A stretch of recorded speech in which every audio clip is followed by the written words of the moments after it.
कार्यालय रक्षा लेखा नियंत्रक सेना मेरठ छावनी में बुधवार को डॉक्टर मयंक शर्मा भारतीय रक्षा लेखा सेवा महानियंत्रक के दौरे के अंतर्गत रक्षा लेखा नियंत्रक तरुण कुमार जाजोरिया भारतीय रक्षा लेखा सेवा के साथ कार्यालय के वर्तमान कार्यों की समीक्षा बैठक की।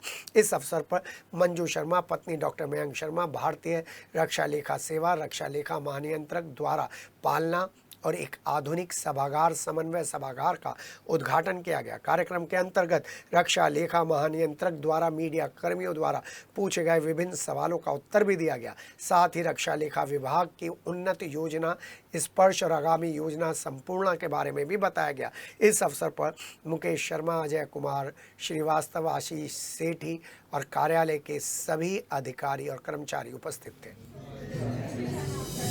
रक्षा लेखा महानियंत्रक होने के नाते पूरे देश में हमारे अलग-अलग जो फील्ड ऑफिसेज हैं, वहाँ जाना और जाकर वहाँ के कार्य की समीक्षा करना हमारा एक बहुत बड़ा उद्देश्य होता है। तो कार्य समीक्षा हर एक हमारे विज़िट में होती है। अभी जो हम मेरठ आए हैं, उसके कुछ एक कार्य समीक्षा के अतिरिक्त ऐसे कार्यक्रम भी जुड़े रहे, जैसे कि भारत सरकार की नीति और हमारे विभाग की भी है कि जहाँ भी महिलाएँ या पुरुष भी काम करते हैं, छोटे-छोटे बच्चे होते हैं, उनके क्रैश होने चाहिए। तो एक क्रैश सीडी आर्मी मिस्टर तरुण जजोरिया ने यहाँ पे बनाया है। उसका उद्घाटन किया है, एक यहाँ कॉन्फ्रेंस रूम का उद्घाटन किया है, लेकिन जो मुख्य उद्घाटन करना एक साइड का कार्य होता है। जो मेन होता है वहाँ के समीक्षा करना और ये देखना कि ये कार्यालय कैसे काम कर रहे हैं, कैसे इसको हम और इम्प्रूव कर सकते हैं।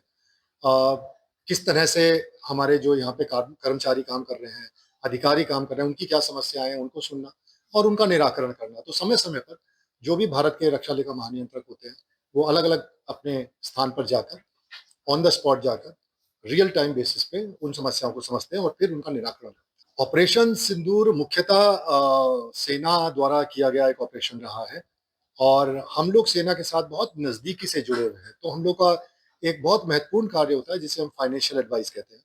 फाइनेंशियल एडवाइस सिस्टम में हम सेना के साथ डिसीजन मेकिंग प्रोसेस में बहुत ज़्यादा इंटीग्रेटेड होते हैं।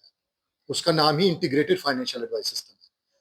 तो प्रोक्योरमेंट से संबंधित जो भी कार्य होते हैं, उसमें हमारा पूरी तरह इंटीग्रेशन है और उसमें हम अपनी महत्वपूर्ण भूमिका निभाते हैं, जिससे किसी तरह की देर ना हो और समय से रहते हुए जो भी प्रपोज़ल हमारे पास आते हैं, उनका निस्तारण किया जाए और अच्छी तरह से किया जाए और प्रोफ़ेशनल एडवाइस दी जाए, जिससे जो भी कार्य किया जा रहा है, उसको हम प्रोफ़ेशनल तरीके से, अच्छे तरीके से, समयबद्ध तरीके से कर पाएँ।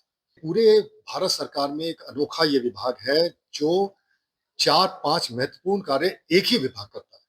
आपने देखा होगा सरकार में या तो लेखा विभाग होता है या ऑडिट का एक अलग होता है या पेमेंट का होता है।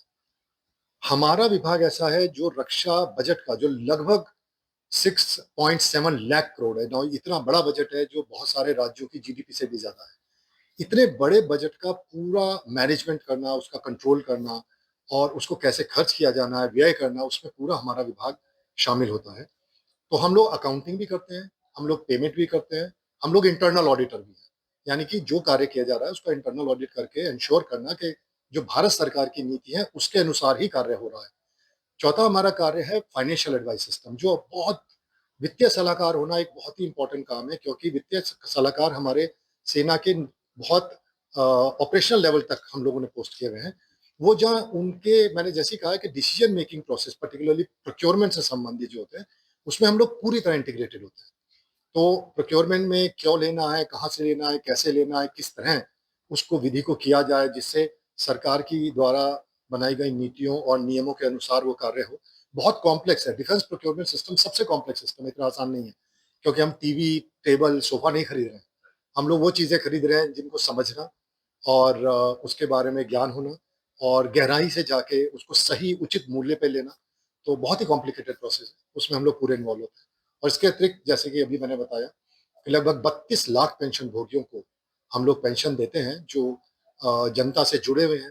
और एक बात आपको समझनी पड़ेगी कि इस पूरे कार्यक्रम में अल्टीमेटली जो बेनिफिशियरी होता है, जब हम पैसा खर्च करते हैं, तो वेंडर्स होते हैं।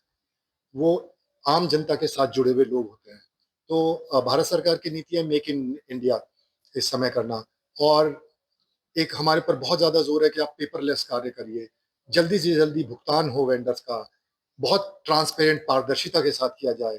तो रक्षा मंत्री जी के भी हमारे ऊपर ये आदेश हैं कि इसको जल्दी-जल्दी किया जाए। तो हम लोग इस कार्य में लगे हुए हैं। एक बहुत बड़ा हम एक प्रोजेक्ट लेकर आ रहे हैं, जो अगले 1-2 साल में पूरी तरह लागू हो जाएगा, उसका नाम है संपूर्णा। संपूर्णा एक total end to end procurement system है, जिसमें टोटल ट्रांसपेरेंसी लाने के साथ-साथ रक्षा मंत्री जी के आदेश के अनुसार हम लोग मार्केट इंटेलिजेंस रिपोर्ट भी देंगे, जिसमें हम वो सब बातें मंत्रालय को और सरकार को बताएँगे, जो अभी तक हम लोग नहीं दे पाते हैं। तो उसका इकोनॉमिक इम्पैक्ट एनालिसिस करना, बताना कि मार्केट में कि इंटेलिजेंस रिपोर्ट के हिसाब से किस तरह से हमारा जो प्रोक्योरमेंट होता है, जो हम खर्चा करते हैं, रक्षा व्यय करते हैं, उससे देश की और राज्यों की जीडीपी में हम किस तरह कंट्रीब्यूट करते हैं, एम्प्लॉयमेंट जनरेशन कैसे होता है, या स्टार्टअप्स को हम कितनी मदद कर पा रहे हैं। तो इसको एग्रीगेट करके एक स्थान पे लाके वो डेटा कलेक्ट करके, एनालिसिस करके, और इसमें बहुत high level data analytics, artificial intelligence, machine learning इसका प्रयोग करेंगे, क्योंकि आप समझ सकते हैं जब लगभग 7 लाख करोड़ के बजट की मैं बात कर रहा हूँ, तो कितना बड़ा डेटा हमारे पास होता होगा। उस डेटा को यदि हम अच्छी तरह एनालिसिस करके रिपोर्ट्स निकालें, तो मुझे लगता है कि देश में एक बहुत ही महत्वपूर्ण हम एक फाइनेंशियल रिपोर्टिंग सिस्टम दे पाएँगे।